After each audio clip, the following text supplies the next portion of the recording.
Борзов Анатолий Алексеевич, декан хореографического факультета и кафедры хореографии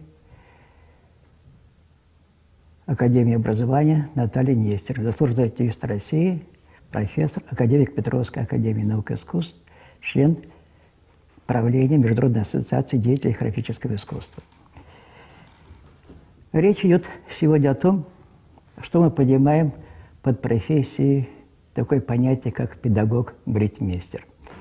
Это название родилось не сразу, это современное его название. Раньше, когда-то, на заре становления нашего искусства, это был танцмейстер, это был даже мажордом, это был просто педагог, учитель танцев. А сегодня это двойное понятие, это справедливо, потому что практика показала, что педагог, прежде чем что-то преподавать и что-то сделать, он должен был кого-то научить.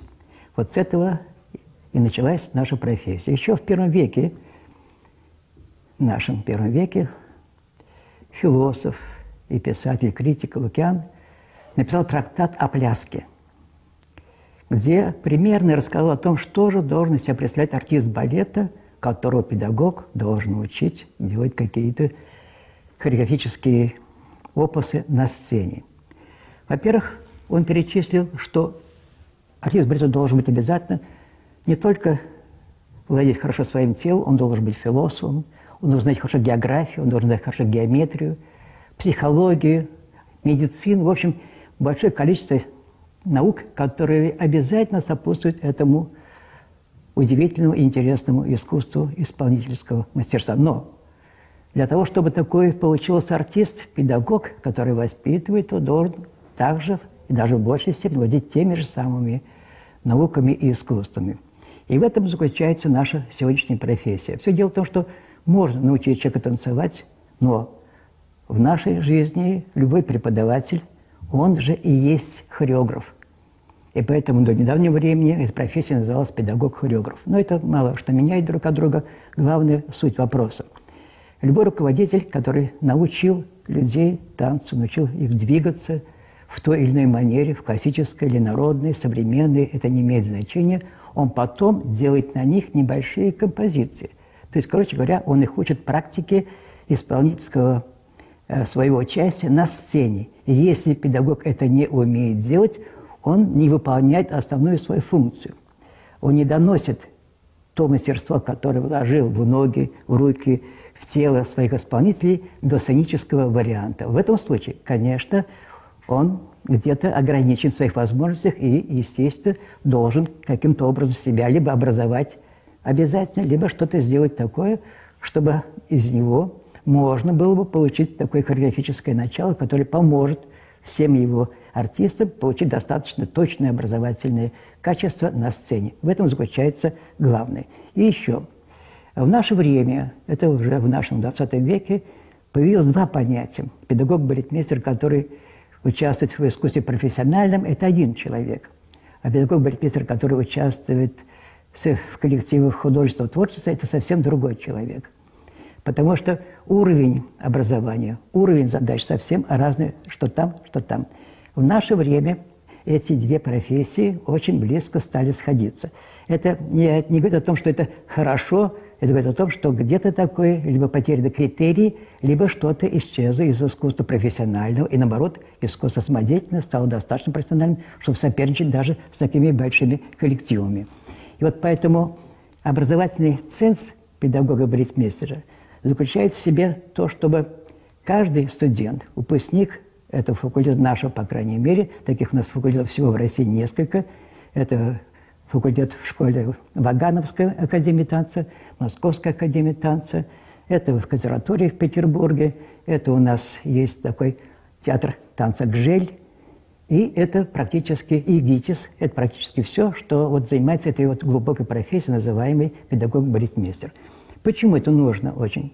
Все дело в том, что научились все каким-то образом учить детей танцевать. Поток информации, хлынувший на нашу страну из Запада, к сожалению, несколько так увлек наших детей, ну, не то что в сторону, во всяком случае, в сторону очень интересного направления, которое сейчас называем современным искусством. Детям это интересно, это их как-то так, ну, Им это нравится, они это делают с большим удовольствием, но от этого страдает искусство профессиональное, потому что большинство детей уже потом не идут в эту серьезную работу, которая называется искусством хореографии. Здесь надо работать, и работать надо очень серьезно.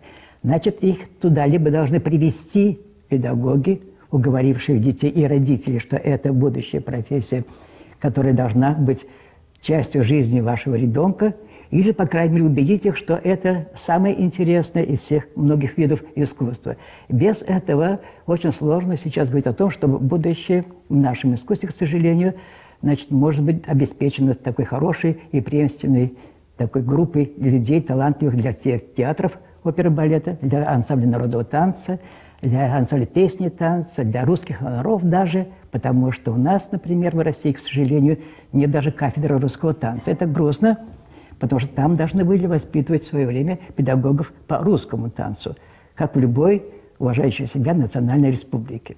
Но все дело в том, что мы на нашей кафедре имеем такой предмет, и я считаю, что мы выполняем такую гражданскую, что ли, обязанность, что педагоги, которые у нас занимаются, должны обязательно и этим овладеть. Кроме того, у нас, кроме классического танца, обязательного по стандарту и народно-сценического танца, историко-бытового танца, и современный танец, напоминающий, ну, не совсем то, что на улице делается, это уличные танцы, а то, что было в начале 20 века, пришедшее к нам с хороших позиций из Германии и даже из Америки. Это джаз-танец и модерн-танец. Кроме того, очень популярно в нашей стране, например, такое явление, как степ-танец. Такое очень модное и, с одной стороны, так внешне привлекательное, но на самом деле очень сложное искусство под музыку сделать очень интересные звуковые какие-то комбинации, которые, в конце концов, могут называться и великим искусством, в том числе хореографическим. Вот это все преподается на нашей кафедре. И я считаю, что это очень важно, потому что в жизни каждого студента по окончании нашего учебного заведения может встретиться масса всяких препятствий, масса всяких трудностей, с которыми он встретится и которые он должен в любом случае преодолеть в той или иной степени. И поэтому вот такая вот позиция нашей кафедры, я считаю, она положительна в этой связи. И осталось только одно. Надо, чтобы было студентов, много студентов, чтобы было интересных, заинтересованных, и жаждущих знаний, и, по крайней мере, желающих не только самим научиться, но и научить потом в будущем детей, с которыми они будут работать. Это вот то, что является основой нашего воспитания среди студентов. У нас есть, конечно, одна еще особенность. Наша кафедра единственная, по-моему, в России, если память не изменяет, которая выпускает свои собственные сборники. В сборниках участвуют студенты, аспиранты, преподаватели, наши преподаватели других вузов, где разбираются методические проблемы, касающиеся воспитания классического танца, педагога, современного танца и народного танца. Во всяком случае, все проблемы хореографии, которые есть у нас в России и в мире, они публикуются в рамках этого нашего журнала. Кроме того, конечно, наши педагоги достаточно активны, которые, значит, пишут свои работы методические. И еще, что интересно, наши педагоги еще участвуют творчески в создании новых балетных спектаклей. Вот я недавно сейчас приехал буквально позавчера из Йошкар-Олы, это Республика Мари-Эл, где наш педагог Топорчинская Екатерина сделала 2 великолепных детских балетных спектакля. Это одна из самых больших проблем сегодня, потому что, к сожалению, театры оперы и балета не имеют в репертуаре у себя детских спектаклей. И детям зачастую иногда нечего смотреть, поскольку, ну, нечего. Прямо все взрослые, а детям нужны детские спектакли, детской тематики, достаточно убедительные, чтобы потом они пришли и учились танцевать, и учились этому искусству с большим удовольствием. Поэтому было приятно услышать благодарность от министра культуры и от руководителя республики об той помощи, которую оказывает наша Академия образования Наталья Васильевна в помощи с театром оперы и балета, раз такая возможность существует. Так что это вдвойне приятно, поскольку это наша студентка, она окончила наше училище хореографическое, достаточно способна, и теперь нас преподает. Это почему я об этом говорю? Потому что она преподает у нас не только методику преподавания предмета, она ведет композицию и детский танец. Детский танец как дисциплина нигде, ни в одном вузе не преподается отдельно. Это привилегия нашего факультета, и я считаю, что это тоже наша заслуга в какой-то степени, потому что внимание к детской хореографии должно быть повсеместное по всей нашей стране. И вот почему. Как-то в свое время, 100 лет назад, это 100 лет назад было, много времени прошло, значит, было такое положение, когда надоели балеты такие многоактные, они уже как бы устарели, всем тогда казалось, и вот хлынуло нечто такое легкое, веселое, такое подвижное, из стороны в сторону, что людям легче заниматься, труда не надо, встал, подергался сюда, под названием «Модерн» вошло в нашу практику. Ну, дай бог, прямо скажу, Россия такая страна, где все такое, что касается пены, как-то быстренько уходит, все, одумались и восстановили мы наши традиционные балеты, не наши российские, это международные балеты. И весь мир стал нас благодарить за то, что мы сохранили для мира великое хореографическое искусство. Вот прошло 100 лет, опять начинается та же вещь. То есть опять, не только там одна Асидора Дункан, которая в прошлом веке приехала, но много, целые страны пытаются каким-то образом смешать наше высокое искусство с чем-то тем, что называется уличной хореографией. Да бог с ней, пускай она будет где угодно. Но причем здесь это уличная хореография и то, что делается на сцене и называется великим искусством, классическим или народным достоянием, то, что делается в нашей стране. Нет ни одной страны, которая бы так хорошо и доступно образовывает все в области народно-сценического танца, национального танца, где в каждой республике есть свои коллективы. Есть достаточно коллективов, которые пользуются большим успехом, и с каждым разом все больше и больше во всем мире, такие как Ансамбль Моисеева, Березка, там даже хор Пятницкого начал подниматься, военные ансамбли стали подниматься заново после некоторого перерыва. То есть опять это искусство востребовано не только у нас, но и во всем мире, потому что это хорошая организация, хорошее качество, хорошее воспитание, хорошая зрелищность этого всего, доступное, образованное, организованное. И то, что делается сейчас, я считаю, что это уже начинается маленький такой вот хороший путь к восстановлению всех наших лучших традиций, которые называются российской привилегией в области искусства хореографического.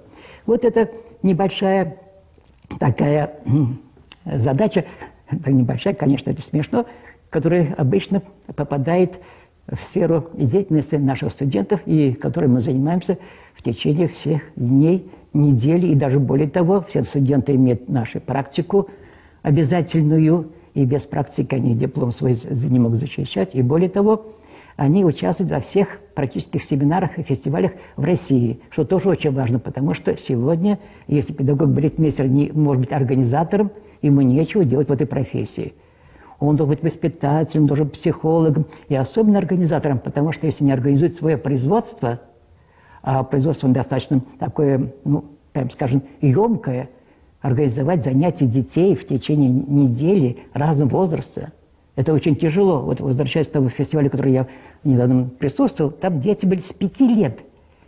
С 5 и до 30 были такие представлены все группы, которыми должны заниматься наши педагоги-балетмейстеры. Какой же у них должен быть образование, какой уровень общения наших педагогов с этими руководителями, с этими родителями, с этими детьми, если эти люди все представлены как номинация в нашем искусстве хореографическом. Такого нигде нет в мире, это понятно, но вот хотел, чтобы это сохранилось, вот такое хорошее, серьезное отношение буквально для всех категорий детей. Дети все организованы, все выучены, все знают, что им надо делать, все целомудренные, даже такое выражение, относятся к тому, что они занимаются этой профессией. И профессия очень серьезная, относящаяся буквально к тем столпам, которые дают образование, и тому, что делается потом на сцене при исполнении хореографических произведений.